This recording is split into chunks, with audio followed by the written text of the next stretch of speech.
Salve, salve, meus amigos! Tudo certinho com vocês? Eu espero que sim. Estou aqui eu para falar de draft, falar de NFL Draft 2024. A draft season já começou e nós já estamos mais do que ansiosos para ver o que os times farão, né, no recrutamento de 2024. E hoje eu trago para vocês um top 10 jogadores ofensivos da classe de 2024 que não são quarterbacks. Então, depois da vinheta, vem comigo que eu te falo os 10 melhores jogadores ofensivos desta classe, na minha opinião.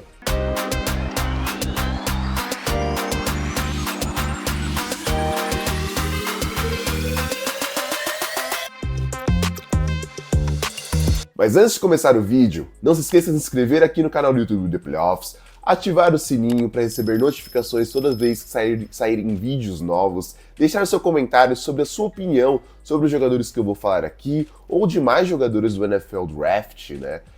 Não se esqueça também de deixar seu like, é muito importante que você deixe seu like para que outras pessoas possam ver o conteúdo do The Playoffs e possam aprender muito mais sobre o NFL Draft e sobre como funciona parte do processo de recrutamento, né, da NFL de jogadores universitários. Antes de começar a minha lista, também vou deixar claro que essa é uma opinião minha, é baseada no meu gosto pessoal e de tapes que eu vi dos jogadores, de tudo que eu vi durante as duas últimas temporadas do College Football, né, tanto 2022 como 2023, o que eu vi de tapes, o que eu vi de jogos, como eu avalio os jogadores, e aí eu ranqueei eles de acordo com as minhas preferências também, além de tudo do que foi visto, do que eu acho que eles podem produzir dentro da NFL, independente do time que eles sejam escolhidos, tá bom? Na 10ª posição eu tenho J.C. Latham, offensive tackle de Alabama. Para mim ele é um right tackle muito bom. Eu tenho alguns problemas com offensive linemen de Alabama, né? A gente tem alguns exemplos recentes de jogadores que não deram tão certo vindos de Bama na NFL, mas também porque eles não caíram nos times que realmente conseguiram desenvolver o talento deles. Eles foram cobrados muito cedo, muito antes do que era esperado dentro da NFL. E, enfim, os jogadores sempre precisam desse desenvolvimento e eu acho que esses jogadores, de fato, eles podem melhorar. Um exemplo claro para mim, por exemplo, que eu comparo o Latham, é o Evan Neal, que é lá do New York Giants, do meu time, que o Neal é um cara que ainda não conseguiu corresponder aonde ele foi escolhido. O Latham eu não acho que ele vai sair tão cedo quanto o Evan Neal, mas ele é um cara que ele precisa ser trabalhado tanto no jogo corrido como aéreo. Ele tem problemas contra stunts e blitzers de forma inconsistente, às vezes ele precisa melhorar isso. Ele não tem uma velocidade de pés ideais para o jogo hoje, mas ele pode ser desenvolvido e pode ser lapidado dependendo do time que o escolha. Eu acho que tem alguns times da NFL que podem fazer um grande trabalho com o Latham. E eu não acho que ele é um offensive tackle ruim, apesar do que eu falei aqui, mas ele é um cara que tem tudo para ser um diamante bruto e quando bem desenvolvido ele vai ser um right tackle ideal para muitos times dentro da liga. Na 9ª posição eu tenho Troy Fautanu, offensive tackle. Para mim também OL, vou dizer como OL de Washington, né? O Fautanu, que é um cara que foi extremamente agressivo, explosivo e dominante dentro da linha ofensiva dos Huskies, enquanto lá em Washington. É um cara que jogou de left tackle, protegeu o Michael Penix Jr. durante o seu tempo lá em Washington, e é um cara que é explosivo, né? Um prospecto que se destacou muito no NFL Combine. Hoje ele é declarado como offensive tackle, mas eu acredito que ele pode ser um guard elite dentro da NFL, ele conseguiu produzir como guard elite dentro da NFL, e alguns times, pelo que eu tenho visto, não veem ele só como offensive tackle ou guard, mas também até como center. É um cara que consegue jogar em todas as posições da OL. Ele tem um talento muito único quando a gente fala de um jogador de linha ofensiva. Ele é explosivo em toda jogada, ele teve números muito bons no college football, então assim, ele é um cara que ele tá gerando muito buzz durante esse processo de draft. Ele é um cara que realmente pode entregar bastante em campo. Eu estou muito curioso de vê-lo no próximo nível, porque se ele conseguir continuar essa evolução que ele vinha tendo lá desde Washington, ele para mim pode até na carreira profissional ficar muito mais acima dentro dessa lista que eu estou fazendo aqui entre os prospectos, não é mesmo? Na oitava posição, eu tenho o meu primeiro wide receiver da lista, que é Brian Thomas Jr., wide receiver de LSU, que atuou como wide receiver 2 do programa nos últimos anos. Ele é um cara que é muito grande, ele é explosivo, ele tem uma produção incrível, ele teve o maior número de touchdowns dentro da FBS, com 17 passes recebidos para touchdown na última temporada. Ou seja, ele vem de uma temporada de 2023 fantástica. O ataque de LSU como um todo vem de uma temporada fantástica. Daqui a pouco eu vou falar mais de outros nomes que vêm do programa. Mas o Brian Thomas, ele é um cara que consegue jogar tanto no outside como no slot. Ele, para mim, é um wide receiver muito completo. Ele tem uma grande velocidade, ele mostrou isso no Combine com a produção dele dentro do 40-yard dash, mas não só no 40-yard dash, né? A tape dele mostra que ele tem uma velocidade em campo e consegue produzir contra os defensores, e isso é muito importante. Porque às vezes ele tem uma velocidade final no 40-yard dash, mas na tape a gente não vê essa velocidade. Mas o Thomas, ele mostra isso. E ele mostra que ele pode ser, de fato, um wide receiver 1 dentro da NFL, na minha opinião. Eu acho que facilmente, dependendo do time que ele caia, ele pode sim ser esse wide receiver 1, ele consiga fazer essa produção imediata desde o primeiro ano. E vai ter outro nome aqui de LSU já adiantando para vocês. E eu tô muito esperançoso com essa dupla, porque a última dupla de wide receivers que me empolgou tanto em LSU hoje é fantástica dentro da NFL. Meu sétimo colocado é Joe Alt, offensive tackle de Notre Dame. O Joe Alt é projetado para ser o primeiro offensive tackle fora do board, mas por que eu tenho ele na minha sétima posição?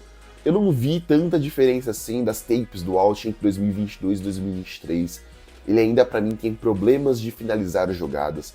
Para mim, a agressividade para um offensive tackle é para qualquer OL, mas para um offensive tackle é extremamente importante. E eu não vejo tanto disso ainda no Alt. Eu acho que ele é um cara que ele é muito bom contra o passe, ele é excelente contra o jogo aéreo, mas ele precisa finalizar melhor as jogadas, tanto no passe como no jogo corrido. Às vezes me falta um pouco de ver essa agressividade.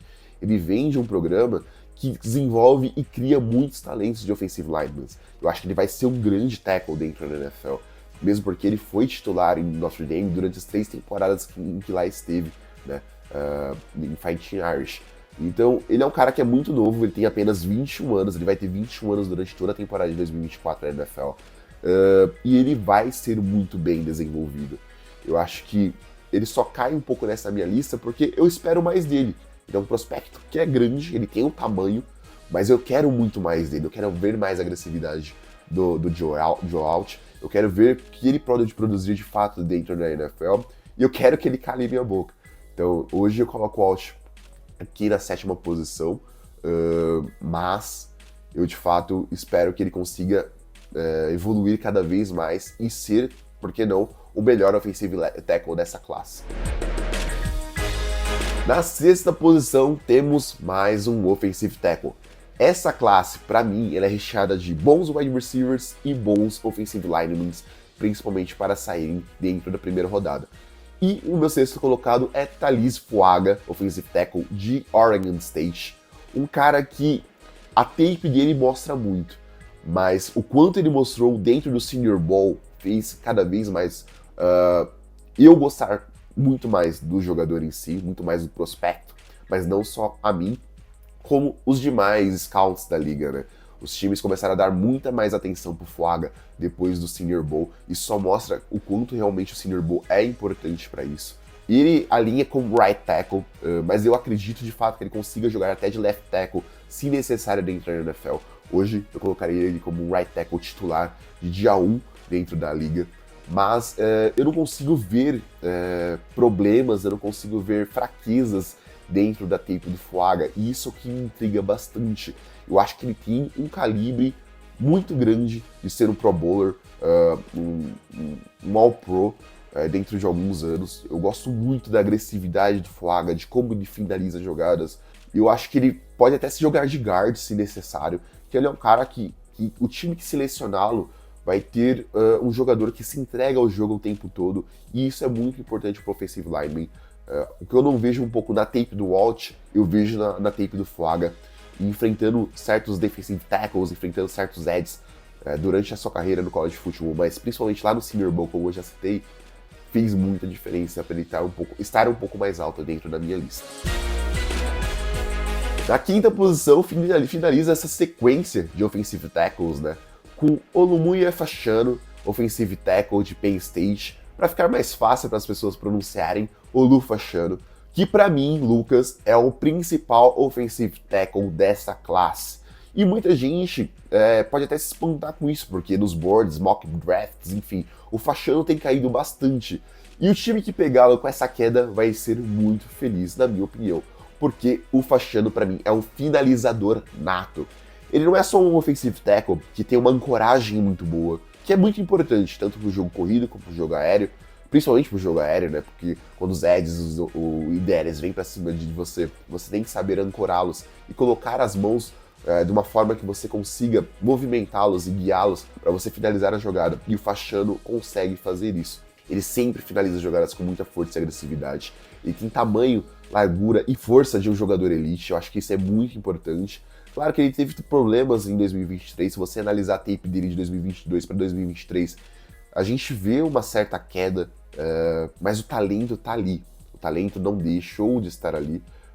Ele pode muito bem ser um left tackle titular da NFL desde o seu dia 1. E eu acho que em alguns anos ele pode sim ser o melhor left tackle da NFL. Eu gosto muito do Fashanu por diversos motivos. Eu, como torcedor de Ohio State, eu vejo muitos jogos da Big Ten, né, da conferência Big Ten, e eu vi muitos jogos do Fashanu. Um dos melhores jogos do Fashanu para mim na carreira dele foi justamente contra o Ohio State, que em 2022 tinha um pass rush muito bom e ele deu conta do recado de uma forma fantástica. Ele jogou muito bem contra a Michigan também, que tem uma defesa muito boa e que sempre deu muito trabalho, né, questão defensiva, enquanto o Jim Harbaugh estava lá como head coach. Então o Fashanu, para mim, tem experiência, ele pegou grandes jogadores defensivos e deu muito bem conta do recado. Eu acho que dentro da NFL ele vai conseguir fazer isso de uma forma extremamente bem produtiva em algum tempo. E, assim, eu espero muito desse jogador, por isso que ele, para mim, é o offensive lineman mais bem ranqueado dentro da minha lista. Na quarta posição eu tenho Brock Bowers, tight end de Georgia. O Brock Bowers é mais um desses talentos geracionais que a gente tem visto nos últimos anos de tight end. Para mim, em questão de produção, é o principal, né? A gente viu o quanto o Brock Bowers foi importante para os 2 títulos nacionais de Georgia, e enquanto ele esteve lá em Georgia, ele foi um cara extremamente fantástico, produtivo, enfim. Ele é um tight end um pouco menor do que se é esperado dentro dos tight ends da liga, antigamente, né, do que a gente via de tight ends da liga, mas ele é um cara que tem uma velocidade de elite. Ele é um cara que consegue jogar até no slot se precisar. Ele consegue correr rotas muito bem. E ele só vai cair dentro dos boards da NFL justamente porque esses outros tight ends que a gente tem falado ultimamente, eles não têm refletido o talento que a gente via dentro do college football no jogo profissional. No jogo da NFL em si, a gente tem visto esses caras tendo um pouco de dificuldade. Mas o Brock Bowers, para mim, é um cara que, caindo no time certo, ele vai ter uma produção excepcional, assim como ele teve no college football. Claro que vai depender do esquema, de qual quarterback vai poder utilizá-lo e tudo mais. Isso funciona para todo prospecto, né? Independente de qual seja a sua posição. Mas o Brock Bowers, ele é um cara que ele consegue bloquear bem também, ele consegue ter boas mãos. As mãos do Bowers são absurdas de gigantes. As medições do college mostraram muito isso, apesar de seu tamanho um pouco menor do que é esperado. E o Brock Bowers, ele é um cara que, pra mim, ele vai ser fundamental dentro de um ataque da NFL. Eu acho que ele vai ajudar até, se caso ele caia com um quarterback um pouco mais jovem, um quarterback que ainda está sendo desenvolvido, vai ser fundamental para isso. Pode criar uma dupla muito forte, a lá Patrick Mahomes e Travis Kelce, que a gente vê hoje na NFL. Acho que o Brock Bowers é o principal prospecto de tight end. É o único tight end dentro desse top 10 desta lista. E é fantástico vê-lo jogar, e as tapes mostram muito isso. Vamos para o top 3 da minha lista, começando com Malik Nabers, wide receiver de LSU. Sim, Nabers para mim é o terceiro principal prospecto ofensivo desta classe, numa classe que é recheada de grandes wide receivers. Eu acho que o Nabers pode sim ser o segundo wide receiver saindo do board. Ele acredita, e alguns scouts acreditam que ele pode ser até o primeiro wide receiver fora do board. seria uma surpresa muito grande, mas o Malik Nabers, ele me lembra muito do DJ Moore, né, com a bola nas mãos. Ele é um cara que consegue produzir muitas jardas após a recepção, o que ajudou muito o Jayden Daniels na sua temporada de 2023 com um prêmio de Heisman Trophy. Eu acho que o Malik Nabers, ele é um cara que tem uma produção absurda, e isso ajudou muito o ataque de LSU a ser ainda mais explosivo, a ter um complemento gigantesco junto com o Brian Thomas. Ele é um cara que mostrou velocidade dentro do Pro Day de LSU, já que ele não correu, né, no tiro de 40 jardas dentro do Combine. A tape mostra um pouco menos dessa velocidade que é esperado, mas ele quebra tackles muito bem. Ele é um cara que tem um stiff arm muito forte, ou seja, isso tudo culmina para que ele tenha uma produção de jardas após recepção muito boa. E a saída da linha de scrimmage dele pode ser um pouco com mais vontade, né? Eu acho que às vezes ele demonstra certa preguiça, mas é por conta dos adversários que ele está enfrentando. Por mais que ele esteja dentro da conferência mais forte dentro do college football, que é a SEC, que é a SEC, eu acho que dentro do jogo profissional ele tem que mostrar mais paixão. E é só por conta dessa questão da paixão que eu não vejo tanto assim nele, que eu deixei ele aqui na terceira posição, mas ele é um cara que vai ser um wide receiver 1 dentro da NFL. O segundo nome da minha lista é Rome Odunze, wide receiver de Washington, o principal alvo de Michael Penix Jr. lá nos Huskies. Ele é um cara que joga com muita paixão e isso que me conquista muito na tape do Odunze. Ele mostra vontade, ele mostra querer estar ali, que ele ama o futebol americano. E isso para mim é extremamente importante quando a gente avalia um prospecto. O Odunze, ele é muito grande, ele é extremamente atlético, ele tem mãos excepcionais, né? Ele consegue pegar bolas contestadas com muita facilidade. Ele é um excelente corredor de rotas.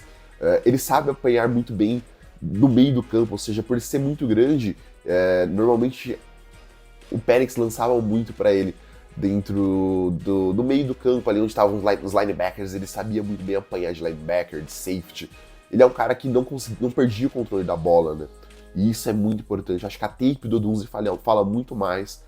E a forma como ele conduziu a carreira dele é diferente do Quentin Johnston. A gente via um cara grande, um cara que tinha boas mãos e tudo mais, mas a gente tinha muitas red flags contra ele na temporada passada. O Odunze é justamente o contrário. Ele, pra mim, é um prospecto que, cara, ele me lembra muito o Larry Fitzgerald saindo do college football. E isso me surpreende bastante. Eu acho que o Rome Odunze vai ser fantástico dentro da liga. Talvez eu colocaria ele como principal prospecto ofensivo dessa classe, se não fosse por um nome. Número 1 da minha lista é Marvin Harrison Jr., wide receiver de Ohio State, que pra mim é fantástico. O Marvin Harrison conseguiu ter uma produção muito boa dentro de Ohio State, mesmo quando ele jogava com outros bons nomes do programa, né? O Ohio State, que tem sido a universidade dos wide receivers nos últimos anos. E ele jogou com Garrett Wilson, ele jogou com Chris Olave, ele passou tanto no outside como no slot durante esse período que ele tinha esses outros dois bons nomes dentro do ataque de Ohio State, e mesmo assim ele conseguiu produzir bem, justamente por ter esses caras dentro do ataque. E quando ele se tornou o alfa do ataque de Ohio State, ele conseguiu produzir de uma forma muito consistente, muito boa. E, assim, ele tem tamanho, ele tem a velocidade, ele corre rotas muito bem, ele tem boas mãos. É difícil achar uma questão relacionada ao Marvin Harrison Jr. Claro que eu vi muitos jogos do Marvin Harrison Jr. por ser torcedor de Ohio State, e eu acredito que o Harrison Jr. vai ser o wide receiver 1 dentro da NFL desde o primeiro dia, de forma incontestável. Ele que é filho do Marvin Harrison, né, lendário jogador da NFL, querendo ou não, cria certo buzz, porque o Marvin Harrison Jr., ele não participou do NFL Combine de nenhuma forma, nem com os exercícios, nem dando entrevistas, nem fazendo exames. Ele não participou do Pro Day de Ohio State também de nenhuma forma. Ele não contratou nenhum tipo de empresário. E isso cria algumas red flags na minha cabeça. Será que é um estrelismo muito grande, ou será que o pai dele, né, está protegendo ele de uma forma extremamente exagerada, porque ele já sabe onde ele vai sair dentro do NFL Draft, já que a disputa por quarterbacks nessa temporada é muito grande? Eu não sei, de fato eu não sei o que pode estar afetando o Marvin Harrison Jr., mas ele pra mim é o principal prospecto ofensivo dessa classe. Ele é fantástico e vai mostrar em campo o porquê ele é tão bom e porque o nome dele é tão falado. Mas e você? Concorda com o meu top 10? Mudaria alguma coisa? Faltou algum nome? Deixa aqui nos comentários, vamos conversar e interagir sobre o NFL Draft, que ele está cada vez mais perto, ele está chegando. E a gente tem muito prospecto para falar aqui dentro do The Playoffs.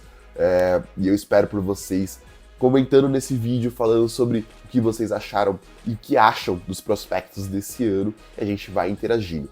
Então lembrando de novo, não se esqueça de deixar o seu like aqui, porque ajuda a espalhar o vídeo para outras pessoas que estão começando dentro da NFL, estão querendo saber mais sobre os prospectos, enfim, porque ajuda bastante a disseminar o vídeo para o YouTube e o YouTube entender que o conteúdo é relevante. Deixa seu comentário, se inscreva no canal se você não é inscrito. Se você está vendo aqui, por favor, se inscreva agora.